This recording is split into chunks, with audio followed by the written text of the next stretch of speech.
Toda nação tem um livro de regras fundamental, sabe? Um manual que basicamente define como o jogo do poder é jogado e quais são os direitos de cada um. Esse livro é a Constituição. E olha, entender como ele funciona é mais do que crucial. Mas aí já surge uma pergunta, né? Como é que um documento, que muitas vezes foi escrito décadas, às vezes séculos atrás, ainda consegue governar a loucura que é uma sociedade moderna? É exatamente isso que a gente vai desvendar agora. Para começar, vamos direto para a característica mais importante de todas. A Constituição não é só mais um livro de regras. Não. Ela é a regra suprema, aquela que está acima de absolutamente todas as outras. A melhor maneira de visualizar isso é pensar numa pirâmide. Lá no topo, no pico mesmo, está a Constituição. Todas as outras leis, decretos, portarias, tudo fica nos degraus de baixo. E para qualquer uma dessas leis de baixo ser válida, ela precisa estar em total sintonia com o que está lá no topo. É a Constituição que, no fim das contas, dá validade para todo o sistema legal. Certo. Então a gente já entendeu. A Constituição está no topo. Mas é aqui que a coisa começa a ficar mais interessante. Nem todas as regras que estão escritas nesse livrão funcionam do mesmo jeito. Algumas valem na hora, outras precisam de um empurrãozinho.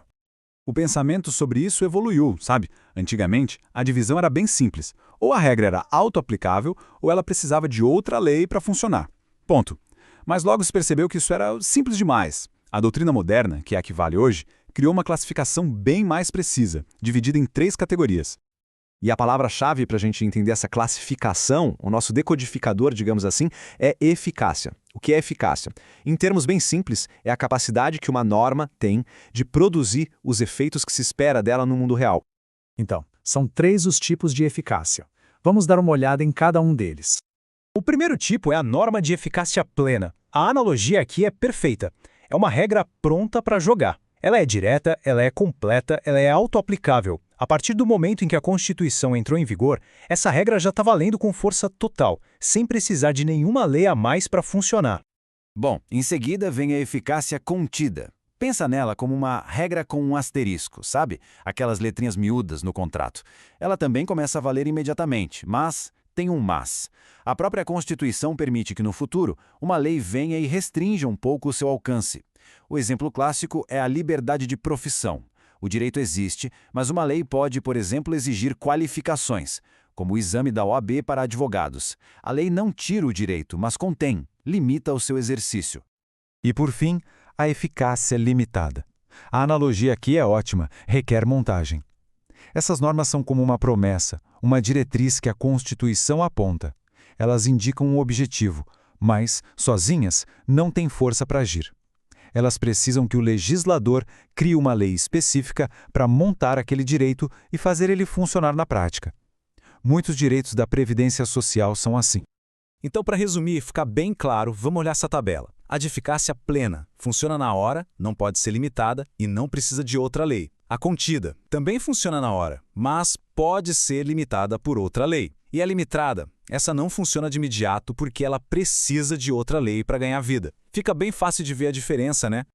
Ok, já entendemos os tipos de regras. Mas e quando o texto de uma regra não é tão claro? Ou quando 2 regras parecem bater de frente? Aí entra em campo a interpretação constitucional, que é tipo o guia do árbitro do jogo. E para tomar uma decisão justa, os árbitros do direito seguem alguns princípios básicos. Primeiro, a supremacia. A Constituição é sempre o ponto de partida e de chegada. Segundo, a unidade. A Constituição tem que ser lida como um todo, como um sistema coerente, sem se contradizer. E terceiro, e muito importante, a harmonização. Se 2 direitos entram em conflito num caso, o objetivo não é declarar um vencedor e um perdedor, mas tentar fazer com que os 2 convivam da forma mais equilibrada possível. Agora, chegando no fim da nossa análise, é fundamental a gente conectar tudo isso com a vida real. Porque no fim do dia, entender esse livro de regras não é só um exercício teórico. É algo que afeta diretamente a vida de todo mundo. Isso é muito prático. O direito de exercer uma profissão, os direitos de aposentadoria, a proteção contra abusos do Estado, tudo isso depende dessa classificação.